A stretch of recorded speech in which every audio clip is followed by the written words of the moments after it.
अस्सलामु अलैकुम वरहमतुल्लाहि वबरकातुह। मोहतरम भाइयों, बुज़ुर्गों, दोस्तों, दिल्ली में मुसलमानों के ख़िलाफ़ कुछ लोगों ने नारेबाज़ी की। उसके बाद से जो हमारे मुस्लिम चैनल्स है उसके ऊपर एक हंगामा मचा हुआ है।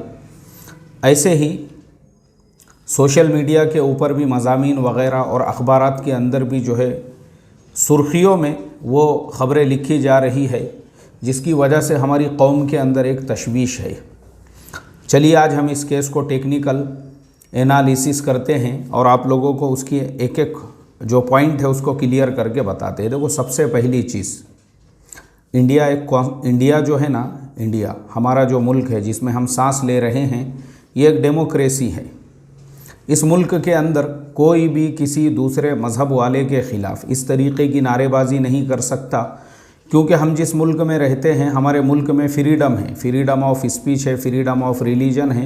हमारा आर्टिकल नंबर 15 और आर्टिकल नंबर 25 यानी 15 और 25 दोनों के अंदर हमको इसकी पूरी आज़ादी है। यहाँ तक कि इजहार ख़याल की आज़ादी है, यहाँ तक कि अपने मज़हब की तबलीग़ की आज़ादी है कि मैं अगर सुबह से शाम तक 10 वीडियोज़ अगर दूसरे मज़हब वालों को इस्लाम की दावत देने के लिए बनाकर अपने चैनल पे अपलोड कर रहा हूँ, मुझे इसका पूरा फ्रीडम है।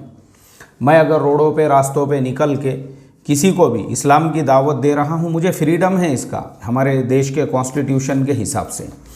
तो हमारा जो मुल्क है ये एक डेमोक्रेसी है ये। अब ऐसे मुल्क के अंदर अगर कोई किसी दूसरे मज़हब के ख़िलाफ़ इस तरीक़े के ऐलानात करता है या भाषणबाजी करता है या लोगों को वरगलाता उकसाता है, तो उसके ख़िलाफ़ फ़ौरन लीगली कार्रवाई जो है वो लाजमी हो जाती है। और मैं इस बात पे हुकूमत का शुक्रिया अदा करूँगा, उन्होंने किया भी वैसा ही। दिल्ली पुलिस ने फ़ौरन 6 लोगों को गिरफ़्तार कर लिया। उसके बाद में 7वें की तलाश अभी जारी है। तो गवर्नमेंट ने अपना काम किया, इसलिए कि इस तरीक़े की नारेबाज़ी नहीं की जा सकती है। अब दूसरी चीज़, इस तरह की नारेबाज़ी के पीछे की जो सियासत होती है, मैं हमेशा कहता हूँ कि हम लोग जो है ना, हम लोग असल में हम इन सब बातों के पीछे के सियासत और पॉलिटिक्स को समझते नहीं हैं। हमारा मुल्क 135 करोड़ की आबादी वाला मुल्क है। 100 करोड़ भी अगर हमारे हिंदू भाइयों की आबादी हम पकड़ते हैं तो हम तकरीबन सैकड़ों सालों से एक दूसरे के साथ में रहते हैं। 100 करोड़ की आबादी में अगर 5-6 ऐसे सरफिरे है, 5-6 ऐसे सरफिरे है, तो उनका मकसद ही ये होता है कि भाई मुल्क के अंदर इस तरीक़े से लोगों के दिलो दिमाग में गलत बातें डालना या मज़हब के नाम पे जो है नफ़रत फैलाना। हमारा काम ये है, हम 100 करोड़ को देखें, वो 4-5 को ना देखें जो इस तरीक़े के भाषणबाजी और चिल्ला पुकार कर रहे हैं, क्योंकि उन पे तो पुलिस ने ऑलरेडी एक्शन ले लिया। अब वो जो 4-5 है, उनका मकसद क्या है? उनका मकसद ये है, उत्तर प्रदेश में इलेक्शन है, उसके बाद और कुछ स्टेट्स के अंदर इलेक्शन है। देखो, हमारे देश में मज़हब के नाम पर जो पॉलिटिक्स और सियासत खेली जाती है वो सिर्फ इलेक्शनों से पहले, वरना यही लोग, इन्होंने गरीबी के ख़िलाफ़ नारे लगाना चाहिए था। अभी जो कोरोना के अंदर हज़ारों लोगों की जानें चली गई, उस वक्त में ये लोग कहाँ थे जब लोग अपने सगे बाप की नाश को हॉस्पिटलों में छोड़ के भाग रहे थे और मुसलमान ही उनको ले जाके शमशान घाट में जला रहे थे, और मुसलमानों ने ही बहुत सारे क्रिश्चनों को उनके कब्रस्तानों में ले जाके दफन किया, और मुसलमानों ने ही दूसरे मज़हब वालों की भी जो रसूमात अदा की है। मैंने इस पर सबक दिया था दिल्ली के अंदर ही, उसी दिल्ली में जहाँ ये वाक़या पेश आया। वीडियो है मेरे पास में वो, कि एक हॉस्पिटल का एक जो एम्बुलेंस होती है हॉस्पिटल की, उसको किसी ने फ़ोन किया, भाई यहाँ पे एक आदमी मर गया है, उसको लेकर जाओ। वो गया वहाँ पे, और जाने के बाद में वो जो आदमी मरा हुआ था, वो एक फैमिली का बुज़ुर्ग था। उसके ख़ुद के सगे बेटे हैं घर में, उसकी बहुएँ हैं, उसके पोतरे हैं, उसके नाती है, उसके रिश्तेदार है घर में, लेकिन नाश लावारिस की तरह से पड़ी हुई है। कोई उसके करीब में जाने को तैयार नहीं है। सब लोग दूर दूर खड़े हुए हैं और सब लोगों ने अपने मुंह पर जो है वो लगाया हुआ है, कोई आने को तैयार नहीं है। तो उसने कहा, भाई मैं अकेला इंसान ये नाश को कैसे उठा सकता हूँ? हॉस्पिटल का जो आदमी था उसके साथ में भी कोई दूसरा आदमी नहीं था, वो एम्बुलेंस वाले के पास, वो बेचारा अकेला ही था। क्योंकि उस टाइम की सिचुएशन ही ऐसी क्रिटिकल थी।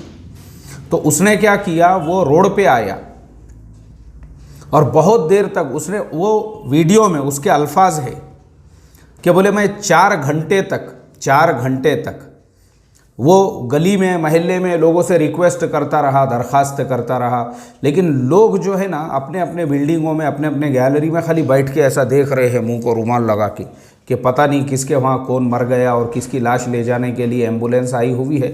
जो अड़ोस पड़ोस वाले भी है, पूरे गली महल्लों में सन्नाटा छाया हुआ है। 4 घंटे के बाद वो बेचारा सबसे मिन्नत समाजत करके जब थक गया, क्योंकि वो भी नाश थी, उसके दोनों पैर पकड़ के खींच के तो ला नहीं सकता था वो। 4 घंटे के बाद एक बाइक वाला उसी रास्ते से गुजर रहा था, उसने उसको रोका, उसको हेलमेट लगा हुआ था। उसने कहा, बोले भाई साहब आप मेरी थोड़ी सी मदद कर दो, मैं 4 घंटे से यहाँ पे लोगों से रिक्वेस्ट कर रहा हूँ, ये नाश उठाने और इसको एम्बुलेंस में डालने तक कोई मेरा साथ नहीं दे रहा है। अब वो जो नौजवान था वो उसके साथ में उस घर में पहुँचा, इसने दोनों हाथ पकड़े, उसने दोनों पैर पकड़ के उसको जो है स्ट्रेचर के ऊपर रखा, फिर दोनों ने उसको उठाई। उठाने के बाद में वो नौजवान उसके साथ में, उसको हेलमेट लगा हुआ है, वैसे ही उसने जो है वहाँ तक लेके आया, दोनों ने उसको रखे, उसको उसने कपड़ा वगैरह डाला उसके ऊपर, और उसके बाद उसने पूछा उस नौजवान से, बोले भाई आपका नाम क्या है? तो वो नौजवान ने फिर अपना हेलमेट बाहर निकाला तो माशाल्लाह उसके चेहरे पे इतनी लंबी दाढ़ी, सर पे उसने टोपी पहना हुआ है और नसीम आलम या ऐसा कुछ उसने अपना नाम बताया, बोले मेरा नाम ये है। वो जो ड्राइवर था एम्बुलेंस का, उसकी आंखों में आंसू आए और फिर उसने वीडियो बनाया। ये वीडियो उसके बाद बनाया उसने, बोले नसीम आलम साहब मुझे अब खाली एक वीडियो आपके साथ ये मैसेज आम करने के लिए बनाना है कि हमारे देश में मुसलमानों के ख़िलाफ़ एक तबका जहर फैलाने का, नफ़रत फैलाने का काम करते रहता है, लेकिन यही वो मुसलमान हैं जब तुम्हारे अपने सगी औलाद जो बाप की मैयत को शमशान घाट में ले जाके जलाने को तैयार नहीं और उसको जो है एम्बुलेंस में रखने को तैयार नहीं, बोले यही एक मुसलमान है जिनको मुल्ले कहा जाता है, जिनको पता नहीं क्या क्या कटवा वटवा ऐसे नाम इनको दिए जाते हैं, लेकिन यही मुसलमान है जो 4 घंटे के बाद मेरे काम आया। इसके अलावा तो रोड से रास्ते से जाने आने वाला एक आदमी रुकने को तैयार नहीं है। देखो बोले पूरी बिल्डिंग में लोग जो है सिर्फ खिड़कियों में से देख रहे हैं, यही मुसलमान है बोले वो, जिसके ख़िलाफ़ में नारेबाजी की जाती है, जिसके ख़िलाफ़ में लोगों को वरगलाया जाता है, उकसाया जाता है, भड़काया जाता है, लेकिन आज यही मुसलमान वो है जिसने अपने जान की फ़िक्र किए बग़ैर, जिसके हाथ में ना ग्लव्स लगे हुए हैं, कुछ नहीं है बेचारे को, वो आया सीधा मैयत को पकड़ने का काम किया और उसके साथ में एम्बुलेंस में ले जाके रख दिया उसने। तो एक्चुअल मोहतरम दोस्तों, कुछ लोग जो होते हैं ना, उनको मुसलमानों की अच्छाइयाँ देखी नहीं जाती, तो वो ये चाहते हैं कि देश में 12 महीने एक माहौल रहना ही चाहिए, कुछ ना कुछ। अब मुल्क का माहौल अच्छा हुआ माशाल्लाह, लोग प्यार मोहब्बत से रह रहे हैं, बीच में अचानक से ऐसा कुछ जो है ना, इस तरह से फुसकी छोड़ देने का, इस तरह से घोषणाबाजी और इस तरीके से चिल्ला पुकार करके सिर्फ़ और सिर्फ ये चीज़ें मीडिया पे आना चाहिए और मुसलमानों ने ही अपने चैनलों के ऊपर इसके ख़िलाफ़ में जो है चिल्ला पुकार और उनके ख़िलाफ़ में जो है बातें ऐसी करना चाहिए ताकि हमारे वीडियो निकाल के वो उनके लोगों में ये कर सके कि देखो ये कैसे मस्ती में आए, देखो ये कैसे कैसे इनके बयानात आ रहे हैं, देखो ये लोग कैसे कैसे मैसेजेस लिख के फैला रहे हैं। ये इस तरीक़े से इसके पीछे की सियासत और पॉलिटिक्स होती है। उत्तर प्रदेश में इलेक्शन, मैंने बताया ना, हमारे यहाँ सिर्फ हर इलेक्शन के पहले ऐसा होता है। ये लोग गरीबी के ख़िलाफ़ नारा क्यों नहीं लगाते हैं? जो कोयली दीवी झारखंड के अंदर बग़ैर खाने के जिसका बेटा भात करते हुए मर गया, तब ये लोग कहाँ थे? मेरा सवाल है। बरेली के अंदर 80 साल का बूढ़ा अपनी बीवी की नाश को साइकिल पे रख के वो पूरा दिन रोड के ऊपर बैठा रहा, लेकिन पूरे गांव में बस्ती में कोई उसकी बीवी की मैयत को उठा के शमशान घाट तक ले जाने को तैयार नहीं हुआ। आखिरी को उसने साइकिल पे, वो भी कैसा ले गया पता है आपको? एक मैयत की बेहुरमती आप सोच भी नहीं सकते। साइकिल को खड़े करके जो बीच में जहाँ पे पैडल जहाँ होते हैं, वो बीच की जो जगह होती है, वहाँ उसने नाश डाल दिया वो, और वैसा जो है उसको हाथ से खींचते हुए, आप मुझे बताओ, आप सोच भी नहीं सकते वो जो नाश थी, अपने बीवी की नाश को वैसे उसको शमशान घाट तक ले जाना पड़ा। कोई नहीं आया। जब ये लोग कहाँ थे?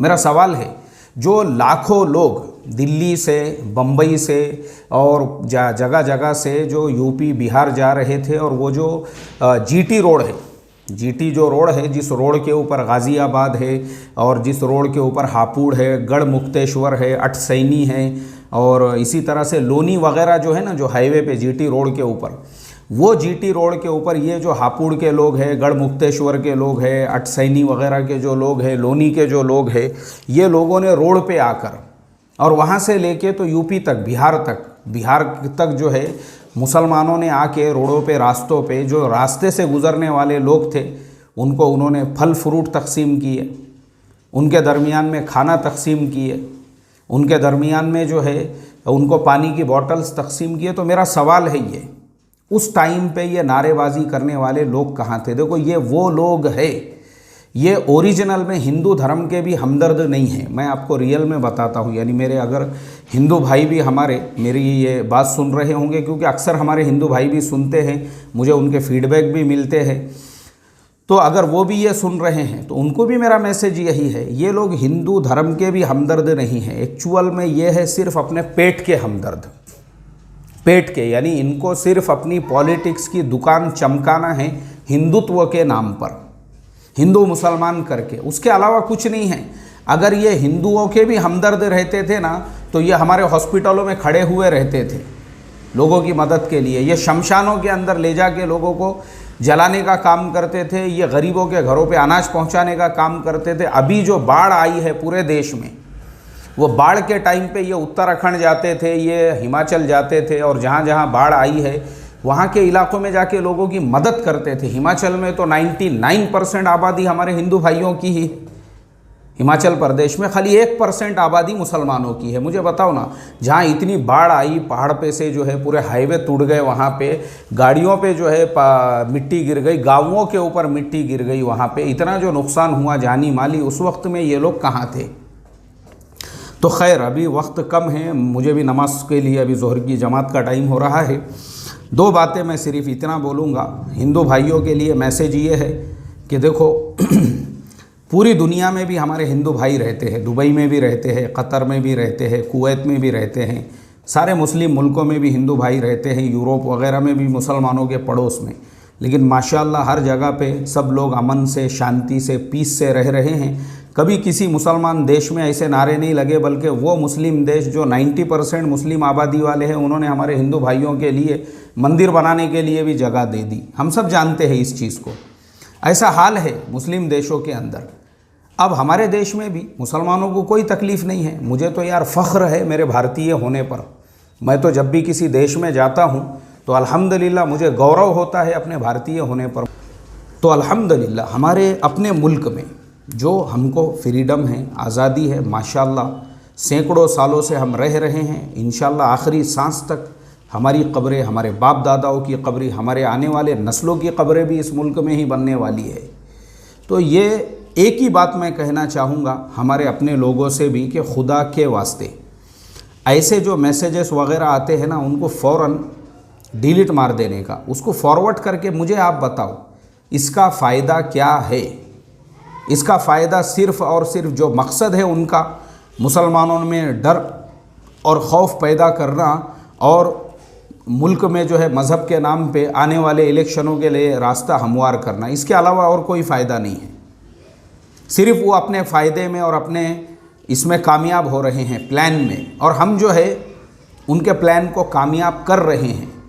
इसका जो यानी इस मसले का हल सिर्फ ये है, जो लीगल कार्रवाई है वो की जाए। और माशाल्लाह मैं तारीफ़ करूँगा, दिल्ली पुलिस ने फ़ौरन एक्शन लेके उन पे लीगल कार्रवाई की। लेकिन हम ऐसे मैसेजेस को फॉरवर्ड करके अपने ही कौम के अंदर और फैला कर इससे जहरीला और हम जो है ना आपस में नफ़रत का माहौल ना बनाए, फ़ौरन इग्नोर किया जाए इस तरीक़े के मैसेजेस को। कुछ होता नहीं है, हम एक डेमोक्रेसी के अंदर रहते हैं। एक बात याद रखो, कुछ भी हो हमको इसका राइट है, हम लीगल तरीक़े से अपनी लड़ाई लड़े। हमारे मुल्क में सबसे बड़ी और सबसे ताकतवर जो चीज़ है वो है देश का संविधान, देश का कॉन्स्टिट्यूशन। तो ये चीज़ें लोग अपने मकसद में कामयाब हो रहे हैं इसके ज़रिए से, हमारा इस्तेमाल करके हम जो इसको इस तरीके से फैलाने का और उस पर वीडियो बना के डालने का और उस पर मज़ामीन बना के डालने का, इस्लाम ख़तरे में, मुसलमान ख़तरे में। ना इस्लाम ख़तरे में है और ना ही मुसलमान ख़तरे में है, एक बात याद रखो। तो इसके लिए हमारी 100 करोड़ की जो हमारे हिंदू भाइयों की आबादी है, दीगर मज़ाहिब के जो लोग हैं, हमारे साथ उठने वाले बैठने वाले सुबह से लेकर शाम तक, मैं वो मौलाना अकबर हाशमी हूँ जिसने मंदिर के चबूतरे पे बैठकर फ़ज़ाइल अमाल की तालीम किया हुआ हूँ। और पुजारी साहब ने हमको जो है बाल्टी भर के पानी भी ला कर दिए, पीने को भी पानी ला कर दिए। एक मरतबा नहीं, मेरे साथ ऐसा 2 मरतबा 2 अलग अलग जगहों पर हुआ है, हमारे अपने ही मुल्क के अंदर। यह है हमारा प्यार और मोहब्बत वाला मुल्क।